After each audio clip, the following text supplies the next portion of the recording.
Topic है वो है कॉरिजन। कॉरिजन क्या होता है ये मैं आपको बता ही रही थी प्रीवियसली वीडियो में, सो मैं आपको पूरा क्लियर बताऊंगी। देखिए, कॉरिजन जब जैसे कोई लोहा है, कोई भी मेटल है, उसमें रस्टिंग हो जाती है यानी जंग लग जाती है, तो उसी प्रोसेस को हम कॉरिजन बोलते हैं। जैसे कि अगर हम इस केमिस्ट्री लैंग्वेज में अगर हम बोले the slow but spontaneous deterioration of metal due to their interaction with certain environment is called corrosion। जैसे कि हमारा आयरन है, आयरन क्या होता है कि वो अगर उसमें थोड़ा सा वाटर मॉलिक्यूल्स अगर उससे मिल जाता है तो वो क्या हो जाता है, ऑक्सीडाइज हो जाता है। वो ऑक्सीडाइज हो जाता है, इसीलिए उसमें रस्टिंग स्टार्ट हो जाती है। ओके, अब देखिए जो कॉरिजन जो होता है वो हमारा कुछ फैक्टर्स के ऊपर डिपेंड करता है। जो हमारा कॉरिजन होता है इसके कुछ फैक्टर्स होते हैं। जैसे कि अगर हम बोले कि इसका जो फर्स्ट फैक्टर होता है वो इसका फर्स्ट फैक्टर होता है रिएक्टिविटी ऑफ मेटल।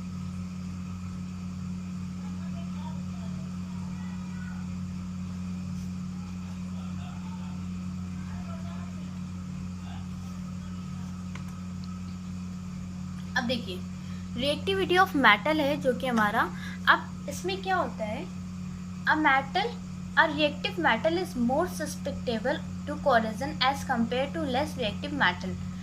जैसे कि मैं आपको बता ही रही थी, जैसे मेटल्स जो होते हैं वो ज़्यादा पावरफुल होते हैं, वो उनके पास इलेक्ट्रॉन्स की जो एफिशिएंसी होती है वो ज़्यादा होती है, तो वो क्या करते हैं ज़्यादा से ज़्यादा अपने पास मतलब अपने आप को ऑक्सीडाइज वो कर देते हैं। वहीं पर अगर हम उन मेटल्स की बात करें जिनकी रिएक्टिविटी कम होती है, वो अपने आप को उतना जल्दी ऑक्सीडाइज नहीं कर पाते हैं।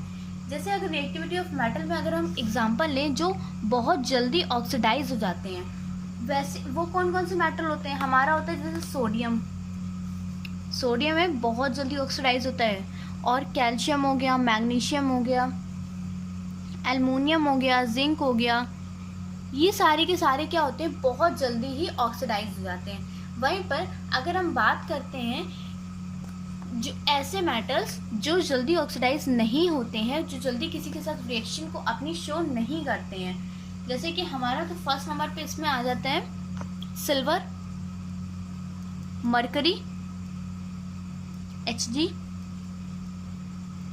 गोल्ड, ये सब जल्दी रिएक्ट नहीं करते हैं। अब वहीं पर फिर हमारा जो सेकेंड फैक्टर आता है रिएक्टिविटी ऑफ मेटल, आप समझ गए होंगे अब क्या है। अब देखिए सेकेंड फैक्टर जो है वो है presence of impurity in metal. Presence of impurity in metals. अब देखिए अब ये होता क्या है class pure metals usually do not corrode much। जो प्योर मेटल होते हैं वो जल्दी ही corrode मतलब वो जल्दी ही कॉरिजन को शो नहीं करते हैं, वो जल्दी किसी से रिएक्ट नहीं होते। जैसे कि हमारा गोल्ड है, सिल्वर है, ये सब जल्दी रिएक्ट करते हैं, नहीं करते, क्योंकि इनकी रिएक्टिविटी बहुत कम होती है, इसलिए ये जल्दी रिएक्ट नहीं करते हैं। अब जैसे कि it is the presence of other metal which compels the host metal to undergo the corrosion process. This is because the lesser positivity impurity metal set up local galvanic cells with the host metal and oxidize the more electropositive host metal will result in the corrosion of the host metal। अब देखिए जैसे कि इसमें बात ये की जा रही है कि जो प्योर मेटल्स होते हैं उनमें अगर हम कुछ इम्प्योरिटी मिला दें, इम्प्योरिटी भी अगर हम मिलाएंगे तो वो हम क्या किस चीज़ की इम्प्योरिटी मिलाएंगे, मेटल्स की ही इम्प्योरिटी हम मिलाएंगे, यानी ऐसे मेटल्स वहाँ पर हम ला देंगे जिनकी रिएक्टिविटी बहुत हाई होगी, जिनकी रिएक्टिविटी बहुत हाई होगी। अगर हम उन मेटल्स को उसमें मिला देंगे तो क्या होता है, वो कॉरिजन को शो कर देते हैं, उनमें रस्टिंग स्टार्ट हो जाती है। अब इसके बाद नेक्स्ट जो है थर्ड नंबर पर जो हमारा आता है वो थर्ड नंबर पर है प्रेजेंस ऑफ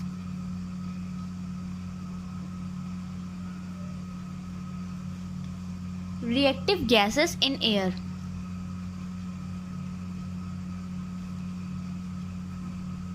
कुछ कुछ जैसे कि हमारी गैसेस होती हैं वो भी बहुत ज़्यादा हाईली रिएक्टिव होती हैं और वो मेटल्स को क्या करती हैं, ऑक्सीडाइज करा देती हैं और उनमें कॉर्जन प्रोसेस को शो करा देती हैं।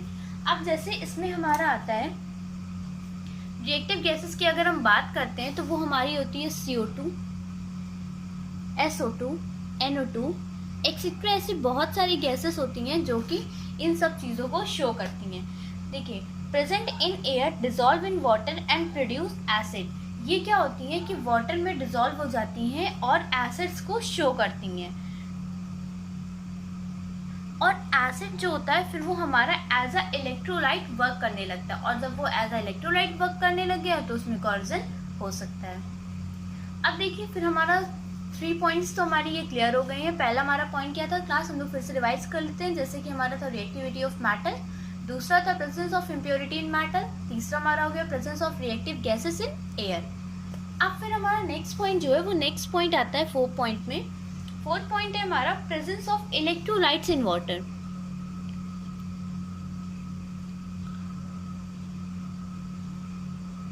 Presence of electrolytes in water. So class, अब देखिए, जैसे जैसे हमारे अगर हम बात करें इलेक्ट्रोलाइट्स ऑफ वाटर की, तो जितना वाटर में इलेक्ट्रोलाइट्स इंक्रीज होता, अब जैसे कि इसमें अगर हम एग्जांपल ले लें, आयरन है, उसको अगर हम सी वाटर में डाल देते हैं, हम एक कंपैरिजन करते हैं, आयरन को हमने लिया और एक सी वाटर में डाल दिया और दूसरा हमने डिस्टिल्ड वाटर में डाल दिया, ठीक है। इसमें क्या होगा, जो हमारा सी वाटर है वो उसको जल्दी ही कॉर्जन प्रोसेस के उसमें बहुत जल्दी कॉर्जन प्रोसेस को स्टार्ट कर देगा। लेकिन वहीं पर अगर हम डिस्टिल्ड वाटर में अगर उसे डालते हैं तो इससे जो कॉर्जन प्रोसेस होता है वो उतनी जल्दी नहीं हो पाता है। जैसे कि अगर हमारे आयरन में कॉर्जन प्रोसेस अगर हम सी वाटर में डाल रहे हैं तो वो एटलीस्ट 60 डेज में स्टार्ट हो रहा है, एटलीस्ट 60 डेज में स्टार्ट हो रहा है। लेकिन वहीं पर अगर हम डिस्टिल्ड वाटर में डालते हैं तो वो क्या हो रहा है कि वो जल्दी होता ही नहीं है। डिस्टिल्ड वाटर में जल्दी होता ही नहीं, कहो तो उससे 1 ईयर लग जाए पूरा का पूरा उसमें रस्टिंग आने में। लेकिन वहीं पर सी वाटर में, लेकिन सी वाटर में होता क्यों है क्लास, ये आपको पता है?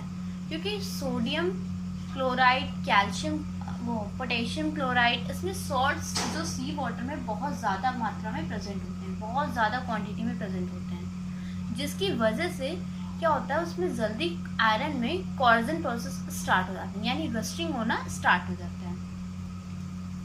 अब देखिए, इसमें एक और टॉपिक आता है जिसको हम सीधे रस्टिंग उतनी देर से बोल रहे हैं, अब पढ़ ही लेते हैं हम सीधे उसके बारे में पूरा। Rusting of iron. Rusting of iron क्या है? Rusting of iron is a specific case of corrosion when a piece of iron is left exposed to moist air, it gets converted with a reddish brown coated. This coat can easily be scratched and is called rust. The phenomenon of depositing of reddish brown coating on the surface of iron by the action of moist air is called rusting, and reddish brown coating is called rust. अब देखिए, जो हमारा ये rusting जो है वो कुछ चीज़ rusting जो है वो कुछ फैक्टर्स के ऊपर डिपेंड करता है, जैसे कि प्रेजेंस ऑफ एयर, या तो फिर वो एयर के प्रेजेंस में रस्ट हो जाएगा, या उसको मॉइस्चर चाहिए होगा, या उसमें कार्बन डाइऑक्साइड होगी, या मेटल्स की इम्प्योरिटी अगर उसमें आ गई, और या तो फिर इलेक्ट्रोलाइट्स ऑफ वाटर अगर उसमें यूज़ हो जाए तो वो क्या हो जाता है कि वो रस्टिंग को स्टार्ट कर देता है। फिर वो आयरन हो या कोई भी मेटल हो, बट हम यहाँ पर आयरन इसलिए लेते हैं ज़्यादातर क्योंकि सबसे पहले अगर देखा जाए तो ज़्यादातर आयरन में सबसे पहले लग जाता है रस्ट। आयरन में क्योंकि इलेक्ट्रॉन्स जो होते हैं आयरन के वो क्या होते हैं, बहुत जल्दी मूव होना स्टार्ट हो जाते हैं। अब हमारा जो इसी में कॉर्जन है, कॉर्जन अभी हम पढ़ रहे हैं, तो इसमें फर्स्ट था हमारा रस्टिंग ऑफ आयरन, और इसमें फिर हमारा सेकेंड टॉपिक आता है वो मैकेनिज्म ऑफ कॉर्जन आता है। According to the electrochemical theory, corrosion is basically mechanism of corrosion.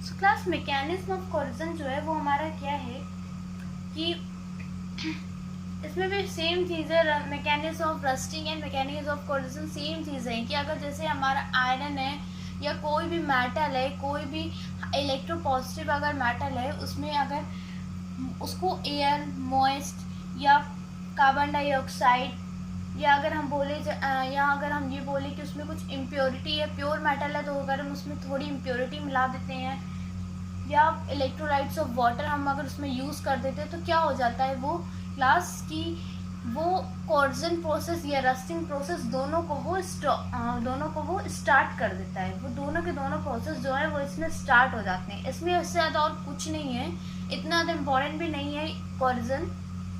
बस मेनली अगर आ जाता है तो 2 मार्क्स में ये पूछ लेता है कि कोरिजन को डिफाइन करो और इसकी फैक्टर्स बता दो। सो मैं वो आपको बता ही चुकी हूँ। मैकेनिज्म ऑफ कोरिजन कभी क्लास पूछा नहीं गया है, इतना ज़्यादा नहीं आता है कभी भी। अब जैसे प्रिवेंटिंग ऑफ कोरिजन, हम लोग कोरिजन को किस तरीके से रोक सकते हैं। हमारा जो आता है प्रिवेंटिंग ऑफ कोरिजन, हम लोग कोरिजन को किस तरीके से रोकेंगे। सो देखिए, अगर हम लोग ये चाहते हैं कि आयरन में रस्ट ना लगे तो हम लोग क्या करते हैं, उसे पेंट कर देते हैं। तो हमें यहाँ पर भी यही चीज़ करनी है कि अगर हमें कोरिजन को रोकना है, अगर हमें रस्ट को रोकना है, रस्टिंग प्रोसेस में स्टार्ट ना हो, तो हम क्या करेंगे, उसमें उसकी सरफेस पर कोट्स लगा देते हैं पेंट्स के, जो कि जैसे कि iron sheet used in bicycle, cars, buses etcetera are always painted with a suitable paint to protect them from rusting. हम लोग क्यों हम लोग उस कार्स को इतना ज़्यादा पेंट्स कर देते हैं, क्यों इतने डेकोरेट्स कर देते हैं, क्योंकि उसमें आयरन की शीट्स लगी होती हैं।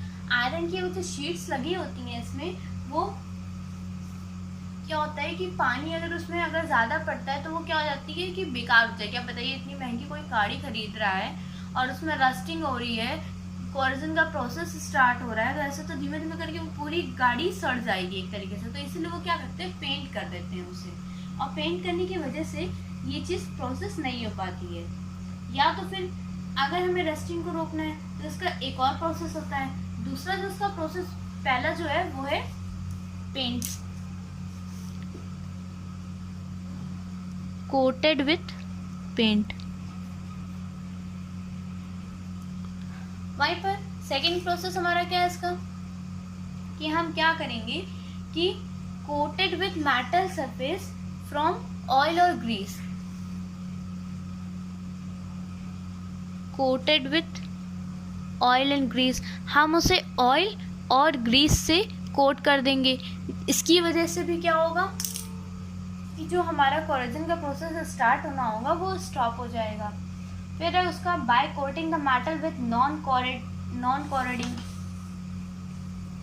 नेक्स्ट जो है वो है सर्टेन, या तो फिर हम उसमें कुछ ना कुछ केमिकल्स को यूज करें, coated with chemicals, coated with ऐसे केमिकल्स को हम यूज करके करें कि हमारा जो कोरिजन है वो स्टार्ट ना हो।